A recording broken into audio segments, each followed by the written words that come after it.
साध संगत जी, आज की यह साखी एक ऐसे विषय से संबंधित है जो कि हर समय हमारे मन में एक प्रश्न बना रहता है कि जो सत्संगी हैं, जिन्हें एक पूर्ण संत सतगुरु से नाम की बख्शिश हुई है, क्या उन पर कोई जादू टोना या फिर कोई रिद्धि सिद्धि काम करती है या नहीं। और अगर हम ऐसी बात संत महात्माओं से करते हैं तो वह अक्सर ऐसी बातों को नकार देते हैं। वह ऐसा क्यों करते हैं, इसके बारे में भी आज इस साखी में हमें जानने को मिलेगा। और आज की ये साखी हमें गुरु की अहमियत, गुरु की शक्ति क्या होती है, इसके बारे में भी पता चलेगा कि कैसे सतगुरु हमारी संभाल करते हैं और क्यों गुरु का जीवन में होना जरूरी है। आज इसकी अहमियत के बारे में हमें पता चलेगा। तो आज की ये साखी एक ऐसे सत्संगी की है जिन्होंने ये बातें अपने साथ होती हुई देखी हैं। यह उनकी सच्ची आप बीती है जो कि हमें लगा कि आपसे साझा करनी चाहिए। तो साखी को पूरा सुनने की कृपालता करें जी। सासंगत जी, एक गुरु का प्यारा सत्संगी परिवार था जिनका एक लड़का था जो कि फौज की नौकरी करता था। सासंगत जी, आप तो जानते ही हैं कि जो फौज की नौकरी है इसमें जगह जगह व्यक्ति की बदली होती रहती है। कभी कहीं जाना पड़ जाता है, कभी कहीं पर बदली हो जाती है। तो वह जो सत्संगी परिवार था, उनका लड़का भी एक फौजी था और उसकी नई नई शादी हुई थी। तो उस लड़के की बदली एक ऐसी जगह हो गई जहाँ पर ऐसी बातें सामान्य होती रहती हैं, जहाँ पर ऐसी विद्या को ज़्यादा महत्व दिया जाता है। हमारे देश भारत में ऐसे कई शहर हैं जहाँ पर ये सब होता है। तो उस लड़के की बदली एक ऐसे ही शहर में हो गई जो कि बंगाल के पास ही था। तो वह अपनी पत्नी के साथ वहाँ पर चला गया। तो जब वह दोनों वहाँ पर रहने लग गए, सासंगत जी, वहाँ पर अक्सर तांत्रिकों का, योगियों का आना जाना रहता था। वह अक्सर वहाँ पर लोगों से कुछ ना कुछ मांगते रहते और मांगने आ जाया करते। तो ऐसे ही जब वह दोनों वहाँ पर रहने लगे थे तो उनके पास भी ऐसे बहुत सारे योगी और तांत्रिक मांगने के लिए आ जाते थे और उसकी पत्नी उन्हें कभी खाना खिला देती थी, कभी कुछ दे दिया करती। और सासंगत जी, उन दोनों को नाम की बख्शिश हुई थी। उन्हें एक पूर्ण संत महात्मा से नाम की बख्शिश हुई थी। तो जब ये बात उसके पति को पता चली तो उसने अपनी पत्नी को कहा कि यह ठीक नहीं है, ऐसे तो हर रोज़ ही होता रहेगा, हम कितनी देर तक ऐसे ही देते रहेंगे। ये बात उसको ठीक ना लगी और उसने अपनी पत्नी को कहा कि अगर आगे से कोई आए तो उसे कह देना कि आगे चले जाओ और हो सके तो हाथ जोड़ देना। सासंगत जी, उसकी पत्नी ने ऐसे ही किया। जब कुछ योगी उनके घर मांगने के लिए आए तो उसने हाथ जोड़ दिए और बोल दिया कि आगे चले जाओ। और उस दिन उसका पति भी घर पर ही था और उसने भी उनको कह दिया कि आगे चले जाओ। लेकिन कुछ देर बाद एक तांत्रिक आया। वह अक्सर जोर से पुकार लगाया करता था और लोग उसकी पुकार सुनकर डर जाया करते थे और उसे दान दे दिया करते थे। और लोग उसे डरते भी थे क्योंकि उसकी हैसियत ही कुछ ऐसी थी। उस गांव में लोग उससे डरते थे। तो जब वह उनके घर आया, उसने जोर से पुकार लगाई और उसकी पत्नी बाहर आई। उसकी पत्नी ने कहा, बाबा जी, आप आगे चले जाइए, और उनके सामने हाथ जोड़ दिए। लेकिन उसने इस बात को अपना अपमान समझा और उसे क्रोध आ गया और उसने ये कह दिया कि मैं यहाँ से खाली नहीं जाऊँगा। तो जब ये बात उसके पति ने सुनी, जो कि अंदर बैठा हुआ था, तो वह तुरंत बाहर आया और उसने कहा कि आप जहाँ से जाइए, हम हर रोज़ आपको दान नहीं दे सकते, कृपया करके यहाँ से प्रस्थान कीजिए।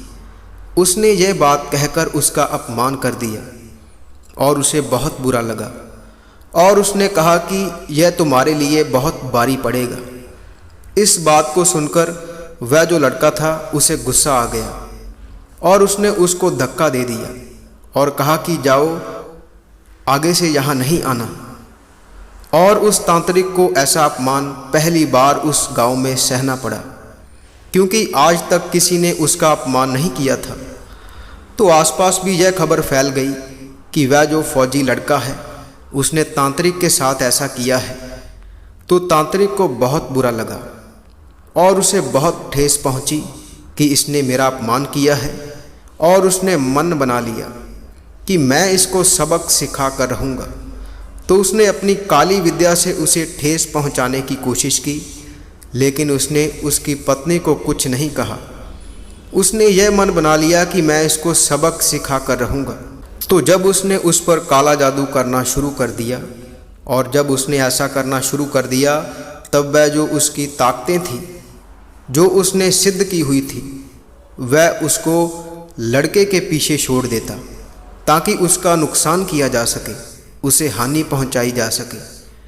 लेकिन जब भी वह ऐसा करता था तो जो भी वह लड़के के पीछे छोड़ता था वह वापस आ जाता था, और इसी बात को लेकर उसे धक्का लगा कि यह कैसे हो सकता है, मेरा किया गया कार्य असफल कैसे हो सकता है, मेरे काम को आज तक किसी ने नहीं काटा, मेरा हर किया गया कार्य सफल हुआ है, और इसी के कारण मेरी इस गांव में इतनी इज्जत है, मेरा इतना मान सम्मान होता है। तो उसने दूसरी बार फिर ऐसा करने की कोशिश की, लेकिन फिर ऐसा ही हुआ, कोई बात ना बनी। तो उसने इसकी गहराई में जाने की कोशिश की कि ऐसा क्यों हो रहा है। तब उसे पता चला कि उसकी रक्षा उसका गुरु कर रहा है, और उसे ये पता चल चुका था कि जब तक इसका गुरु इसके साथ है तब तक मैं इसका कुछ नहीं बिगाड़ सकता। तो उसने सोचा कि क्यों ना पहले इसके गुरु को ही रास्ते से हटाया जाए। तो जब वह इसके बारे में सोच ही रहा था तो उसी समय उसे आवाज़ आई कि यह तू क्या कर रहा है, तुझे नहीं पता कि तेरा पाला किससे पड़ा है, तू जिससे निपटने की कोशिश कर रहा है वह कोई आम इंसान नहीं है, वह हमसे बहुत ऊपर है, वह एक बहुत बड़ी शक्ति है। तू तो क्या, मैं भी उसके सामने खड़ा नहीं हो सकता। यह बात का उस पर कोई असर नहीं हुआ। उसने फिर से वही सब करना शुरू कर दिया। जब भी वैसा करता तो वह जो संत सतगुरु थे उनको पता था कि मेरे शिष्य पर एक बहुत बड़ा संकट मंडरा रहा है, तो वह हर पल उसकी संभाल करते थे। सासंगत जी, ये होती है गुरु की अहमियत। हमें नहीं पता कि हमारे साथ क्या क्या हो रहा होता है, लेकिन वह सतगुरु जानता है कि मेरे शिष्य पर कौन सी समस्या आने वाली है, तो वह उसे हमारे पास पहुंचने ही नहीं देता, उसे पहले ही नष्ट कर देता है, ख़त्म कर देता है, ताकि उसके शिष्य को कोई नुकसान ना हो सके। सासंगत जी, ये होती है गुरु की अहमियत। इसलिए तो फरमाया गया है कि गुरु का होना जीवन में बहुत ज़रूरी है। बिना गुरु के हम एक लाश के समान हैं। इतनी कृपा गुरु हम पर करता है, और वह केवल हमसे एक ही चीज़ मांगते हैं, वह मालिक की भजन बंदगी। और इसमें भी उनका कोई फ़ायदा नहीं है, इसमें भी हमारा ही फ़ायदा है। जब वह नाम की बख्शिश करते हैं तो हमारी संभाल उनकी जिम्मेवारी हो जाती है। लेकिन हम बहुत आसानी से कह देते हैं कि यह नहीं हुआ, ऐसा होना चाहिए था। लेकिन हम नहीं जानते कि सतगुरु कैसे कैसे हमारी संभाल कर रहा है, कौन कौन सी ऐसी मुश्किलें हमारी ज़िंदगी में आने वाली होती हैं जो वह पहले ही नष्ट कर देता है, उन्हें हमारे पास भी नहीं आने देता। तो ऐसा ही उस लड़के के साथ भी हुआ। उस तांत्रिक ने फिर एक प्रयास किया, और अब उसने ऐसा प्रयास किया कि लड़के की मृत्यु होनी अवश्य थी। जब उस महात्मा को यह खबर हुई कि इस तांत्रिक ने अब अपनी हद पार कर दी है, तब उन्होंने अपनी आंखें बंद की। वह उनसे कोसों दूर बैठे हुए थे, लेकिन उन्हें वहाँ पर भी खबर थी कि मेरे शिष्य के साथ क्या क्या हो रहा है। और उन्होंने अपनी आंखें बंद की, और जैसे ही उन्होंने मालिक के आगे अरदास की तो उस तांत्रिक के जो दोनों हाथ थे वह मुड़ गए जिससे वह सब कुछ कर रहा था, और उसकी जुबान भी चली गई। और जब ऐसा हुआ तब उस तांत्रिक को ये पता चल गया था कि मेरा पाला एक बहुत बड़ी शक्ति से पड़ा था। मुझे समझाने की कोशिश भी की गई लेकिन मैं नहीं माना, तो इसी का फल मुझे आज भुगतना पड़ रहा है। सासंगत जी, ऐसे एक पूर्ण संत सतगुरु हमारी संभाल करता है। जब हमें नाम की बख्शिश वह करते हैं तब वह हमारी जिम्मेवारी लेते हैं। इसलिए जिन्हें वह नाम की बख्शिश करते हैं उन पर उनकी कृपा सदा के लिए बनी रहती है। कोई भी ऐसी चीज़ उनके शिष्यों के आसपास नहीं मंडराती। और हम अक्सर ऐसे सवाल अपने संत सतगुरु से पूछते हैं, तो जब हम ऐसी बातें उनसे करने की कोशिश करते हैं तो वह अक्सर ऐसी बातों को नकार देते हैं। वह ऐसा इसलिए करते हैं क्योंकि सासंगत जी, जो पूरा गुरु होता है उसकी अवस्था बहुत ऊंची होती है। उन्हें इन सब चीज़ों से कोई लेना देना नहीं होता। यह चीज़ें नीचे होती हैं और एक गुरु ऊपर की अवस्था का मालिक होता है। वह कुल मालिक का रूप होता है, तो इसलिए वह इन सब बातों को नकार देते हैं और इसके बारे में ज़्यादा जिक्र इसलिए नहीं करते क्योंकि वह नहीं चाहते कि उनके बच्चे इन सब बातों में पड़े। वह चाहते हैं कि उनके बच्चे भी उन जैसे बन जाएं। एक पूरा संत सतगुरु अपने शिष्य को भी अपने जैसा बनाने की कोशिश करता है। वह नहीं चाहता कि मेरा शिष्य इन सब बातों में उलझ पड़े, क्योंकि हमारा इनसे कोई लेना देना नहीं होता। हमारा सच्चा धाम केवल सचखंड है और हमें मालिक की भजनबंदगी कर कर अपने सच्चे धाम जाना है, ना कि ऐसी बातों में पढ़कर अपना समय व्यर्थ करना है। तो इसलिए वह ऐसी बातों को नकार देते हैं, ज़्यादा ध्यान नहीं देते। तो सासंगत जी, इस साखी से हमें यही शिक्षा मिलती है कि जिन्हें एक पूरे संत सतगुरु से नाम की बख्शिश हो गई है उन्हें किसी बात की चिंता करने की ज़रूरत नहीं है। उन पर ऐसी कोई भी ताकत काम नहीं कर सकती, क्योंकि हमारी संभाल वह कुल मालिक खुद करता है। उससे ऊपर और कोई भी नहीं है। ऐसी चीज़ें हमारे पास तो क्या, हमारे आसपास भी नहीं मंडराती, जिन्हें एक पूरे संत सतगुरु से नाम की बख्शिश हो जाती है।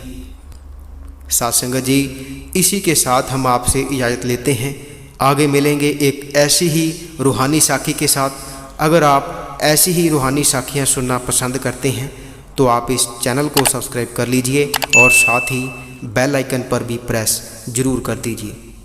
और अगर आप रूहानी साखियाँ पढ़ना पसंद करते हैं तो आप हमारी वेबसाइट www.santwachan.com पर जाकर पढ़ सकते हैं, जिसका लिंक वीडियो के डिस्क्रिप्शन में दिया हुआ है।